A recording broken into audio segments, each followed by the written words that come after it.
దేవుని యందు భయభక్తులు కలిగి ఉండాలి. నెక్స్ట్ ఇంకాడు ఎల్లప్పుడూ కూడా నా గురిని యందు నిలుపుతున్నాను, సదా నా గురి నిలుపుతుంది. నెక్స్ట్ ఇంకా ఉన్నాడు ఎల్లప్పుడూ కూడా ఎక్కడ ఆనందం మనకి చెప్పాలి, దేవుని సన్నిధిలోనే. ఆమేన్. హల్లెలూయా. ఎవరికి ఆనందం ఉందా?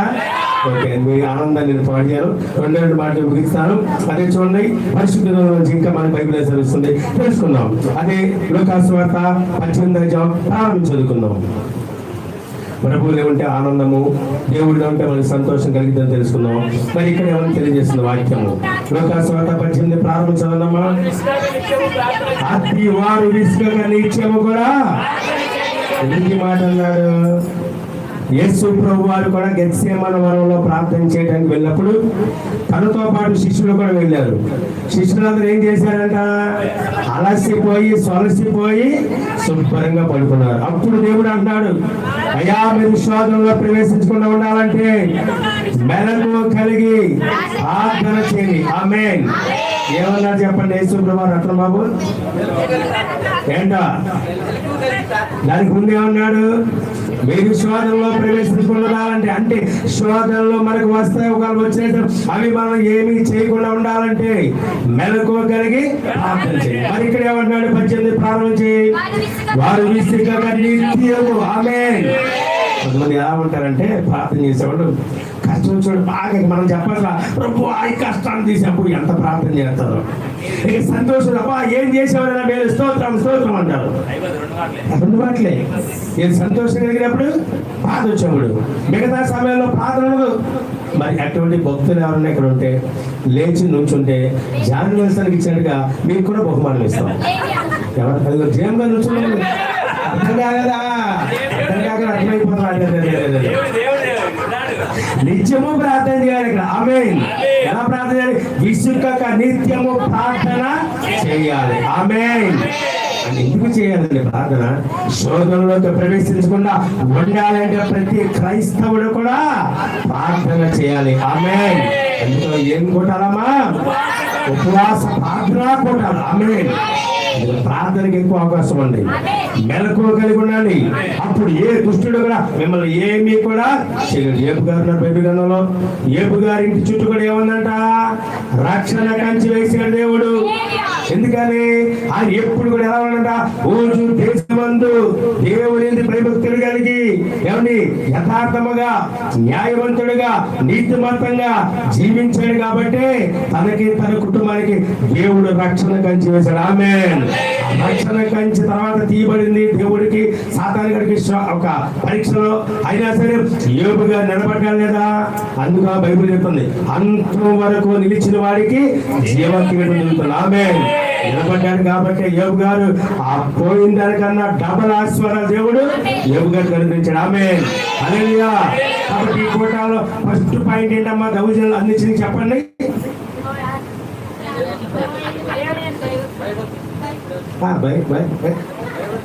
దేవుని భయభక్తులు ఎప్పుడు ఉంచాలి? నిత్యము కూడా భయభక్తులు కలిగి ఉండాలి. రెండో పాయింట్ ఏంట? సదా నా గురి నెయ్యందు నిలుచున్నాను. హల్లెలూయా. మూడో పాయింట్ ఏంటి? ఎల్లప్పుడూ కూడా ప్రభువునందు ఆనందించండి. మరలా మరలా మీకు చెప్తున్నాను. ఆమేన్.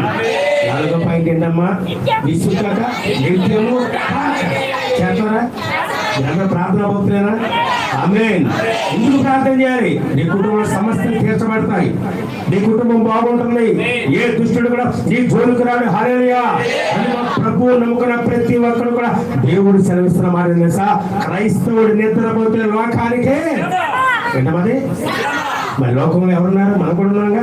ఆ శ్రమను మనం ఏమీ చేయకుండా ఉండాలంటే నిత్యము విసుగక ప్రార్థన చేయాలి. నెక్స్ట్ ఇంకొక పాయింట్ చదువుకొని ముగించేస్తున్నాం. మన నాకు ఇచ్చిన సమయం కూడా అయిపోతుంది. అదే పరిశుద్ధిలో నుంచి బైబిల్ సెలవుతుంది. కొలస్సీయుల రాసిన పత్రిక 4వ అధ్యాయం 6వ వచనం చదువుకుందాం.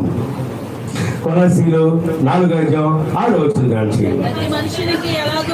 అది ప్రతి మనుషునికి ఎలాగ ప్రత్యుత్తరం ఇవ్వాలో అది మీరు తెలుసుకుంటే మీ సంభాషణ ఉప్పు వేసినట్టు ఎల్లప్పుడు రుచికరగాను కృపా సహితముగాను ఉండని. ఆమేన్. అన్ని వేసి చూడు, అన్ని వేసి చూడు. లోకముల సామెత అంటే రత్నబాబు గారు ఆ యొక్క ఎండమది పప్పు ఆ ఉప్పు. ఆమేన్. ఏంటంటే అక్కడ లాకులో దేవుడు కోమట లాకుల దగ్గర బాగా నీళ్లు ప్రవహిస్తున్నాయి, చేపలు బాగా పడుతున్నారు. ఇప్పుడు రత్నబాబు గారు వెళ్ళి ప్రేమతో చేపలు తెచ్చాడు. అక్కడికి వెళ్ళి ఏంటి ఆ చేపలు, ఏదో ఆయన నచ్చిన చేపలు తెచ్చాడు. అమ్మా మేరీ విరాజిత గారు, నేను తెచ్చిన చేపలు పులుసు పెట్టుకొని కొన్ని ఫ్రై చేయన్నాడు. ఇప్పుడు ఆవిడ గారి భర్త మీద ప్రేమతో బైబిల్ తెలివి చాలా చక్కగా వంట చేసేసింది ఆమె. ఇక అన్ని వేసిన దానికి కావాల్సిన నూనె, మసాలాలు, ఉల్లిపాయలు ఏదో ఉంటాయి కదా, ఆడవాళ్ళకి బాగా తెలుసు, మేము తింట వరకు మాకు తెలుసు. ఆమె వేసేసాక ఒకటి వరకు మర్చిపోయింది.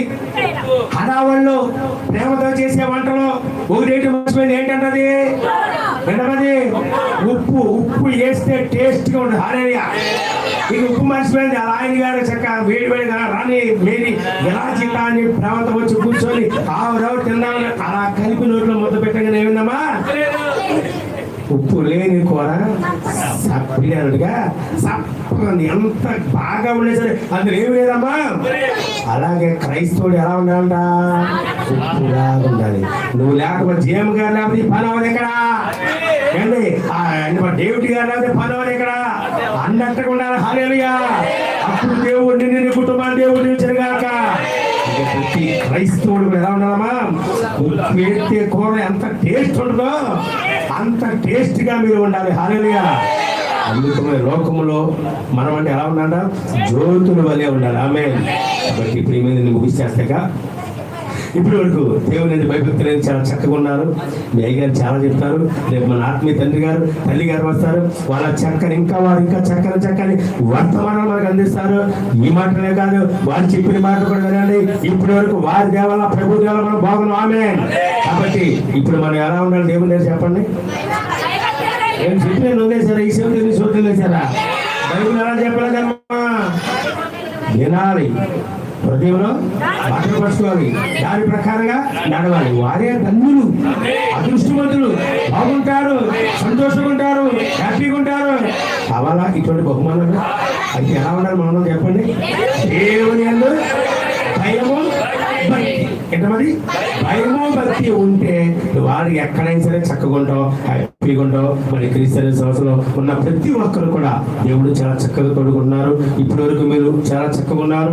దేవుడు ఎంతగానో మిమ్మల్ని ప్రేమిస్తున్నారు, దీవిస్తున్నారు, ఆశీర్వదిస్తారు. ఇంకా ఎక్కడైనా సరే ఏదైనా ఒక బండ లాంటి సమస్య, ఒక కొండ లాంటి సమస్య, సింహం లాంటి సమస్యలు నిన్ను వెంటాడుతుంటే భయపడద్దు.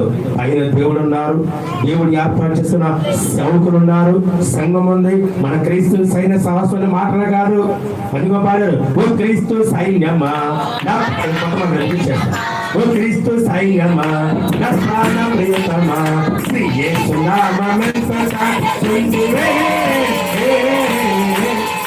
ఇటువంటి క్రీస్తు సైన్య సంవత్సరం ఉన్నామండి. మీ కొరకు ఆత్మీయ తండ్రులు ప్రార్థన చేస్తూ ఉంటారు. మీ కొరకు ఏర్పాటు చేయబడిన సేవకులు ప్రార్థన చేస్తున్నారు. ఆమేన్. ఇటువంటి దేవుని కూడా మీ అందరికీ అదృష్టం. అదృష్టమేనా? బాగున్నారా? ఇంకా బాగుంటారు. హల్లెలూయా. మీరు జీవించండి, నిలబడండి, భయభక్తులు ఎదుర్కొనండి. రేపు ఆత్మీయ తండ్రి గారు తల్లి గారు దేవుడికి క్షేమంగా తీసుకోవాలి. వారు చెప్పిన మాటలు కూడా మీ హృదయంలో భద్రపరుచుకొని ఆ ప్రకారంగా భయభక్తులు మీరు జీవిస్తే ఇంకా ఎలా ఉంటారంటే 30 60 100 దేవుడి మిమ్మల్ని మీ కుటుంబాన్ని సర్వదా దేవుడు దీవించి ఆశీర్వదించిన గాక. ఆమేన్. థాంక్యూ. దేవుడు ఇచ్చిన గాక. చిన్న ప్రార్థన చేసుకుందాం. మనం కూడా ముగిద్దాం. ప్రార్థన చేయాలందరూ కూడా చిన్న ప్రార్థన. నిజంగా నీకు ప్రార్థన చేయడం వస్తే ప్రార్థన ఎలా చేస్తారు తెలుసా? మోకరిస్తారు, మోకాళ్ళు ఉంటారు, కళ్ళు పుచ్చుకుంటారు, చేతులు చాపుతారు. ప్రభువా నేను పాడిన ప్రభువా సొంతరి వల్ల ప్రార్థన చేస్తారు. సొంతరి వల్ల ప్రార్థన చేస్తారు. ప్రార్థన చేయి, విశ్వాసంగా ప్రార్థన చేయి. రాత్రి కాలంలో ఉపవాసకూటంలో దేవుడు మనల్ని పిలిచి ఉన్నాడు. ఈ ఉపవాసకూటానికి హాజరయ్యు గురువారం రాత్రి కూడా దేవుని స్థలంలో ఉన్నావు. ప్రార్థన చేయి, విస్తృతంగా నిత్యము ప్రార్థన చేయి. ప్రభువా నేను పాపిని ప్రభువా, ఇప్పుడు వరకు నేను భయభక్తులు కలిగి జీవించలేకపోయిన ప్రభువా, అయా నిత్యము కూడా నేను భయభక్తులు కలిగి జీవించలేకపోయిన ప్రభువా, నా ఇష్టానుసారంగా ప్రవర్తించిన ప్రభువా, తప్పే ప్రభువును క్షమించండి. సదా నా గురి నీ మీద నిలపలేకపోయిన ప్రభువా, తప్పే ప్రభువును క్షమించండి ప్రభువా. ఎల్లప్పుడూ ఆనందము దేవుని శరీరంలో నేను తెలుసుకోవాలని ప్రభావ, నన్ను క్షమించను ప్రభావ, నిత్యము కొన్ని స్థితిలో ఉంటాను ప్రభావ. అలాగే ప్రభావ ఈ స్థితిగా నిత్యము ప్రార్థన చేయమన్నా ప్రభావ. ఇదిగో నాకు ప్రార్థన నేర్పండి ప్రభావ. ప్రార్థన నేర్పోయాం, ప్రార్థన ఎంత ప్రార్థన చేస్తారు ఎవరిస్తుంటే దేవుడు కనిపిస్తూ పిల్లలు పెద్దలు ఎవరు అందరూ కూడా ప్రార్థన చేయాలి. హల్లెలూయా. విసుకగా నిత్యము ప్రార్థన చేయాలి. క్రైస్తవుడు ఎలా ఉండాలి?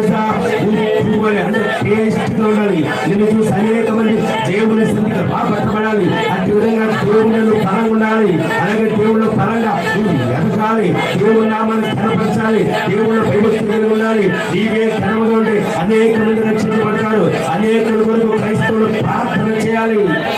ప్రార్థన చేయండి. ఒక చిన్న ప్రార్థన ఇక్కడ సంఘం కొరకు ప్రార్థన చేయండి. విశ్వాసం బలపరచండి ప్రభావ. అనేక మందిని తీసుకురాని ప్రభావ. ఈ యొక్క వ్యాపార గ్రామంలో ప్రభావ ఈ సువార్త పనిచేసిన దేవుడు కుటుంబాన్ని దీవించేయ. ఈ స్థలం అంతా కొన్ని మహిమతో నింపండి ప్రభావ. అయా మంది చుట్టుపక్కల వారిని దీవించండి ప్రభావ. చిన్న ప్రభావ ప్లీజ్ మా అయ్యా ప్లీజ్ ప్రార్థన చేయండి. అయ్యా రేపు సాయంకాలం ఈ కూటాలకు జరిగించండి ప్రభావ. ఈ కూటాలకు కావాల్సిన సమస్త ఏర్పడిన ప్రభావ మీరే సిద్ధపరచండి ప్రభావ. నడిపించడం మా ఆత్మీయ తండ్రి తల్లిదండ్రులను క్షేమంగా తీసుకురండి. అయ్యా ఈ కూటాలు అనేక అద్భుతాలు చేయడం ఈ ఉపవాస కూటాలు జీవించడం గత 2008 ఉపవాస కూటాలు 2008 ఉపవాస కూటాలు మా పట్ల ఎన్నో మేలు చేసినప్పుడు ఇంకా అనేకమైన అద్భుతాలు మీరు చేయడం మీకు ఇష్టంగా బతకాలి. మీ చిత్తాన్ని నడుచుకుంటాను. నాకు నా భార్య తోడిన సంఘానికి తోడిన సహవాసములకు తోడిన అయ్యా మా చుట్టుపక్కల వారికి తోడిన మా దేశంలో శాంతి సమాధానం ఎంత ప్రార్థన చేసిన ప్రార్థన చేస్తూ ఆటోమేటిక్ వెళ్ళిపోతాం. ప్రార్థన చేస్తుంది దేవుడు సరిగ్గా మోకరించి కలిగిస్తుంది.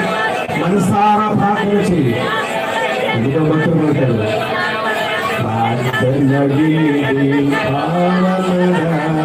ప్రార్థన మాకు నేర్పుమయా. ప్రార్థన చేయడం నేర్చుకోవాలి. ప్రార్థన చేయడం నేర్చుకుంటే ప్రార్థన ద్వారా సమస్తము కూడా ఇది సాధ్యమవుతాయి. ప్రార్థన దేవుడు పనిలాగట్లా మాట్లాడుట శ్రేష్టము. రాత్రి కాలంలో చిన్న ప్రార్థన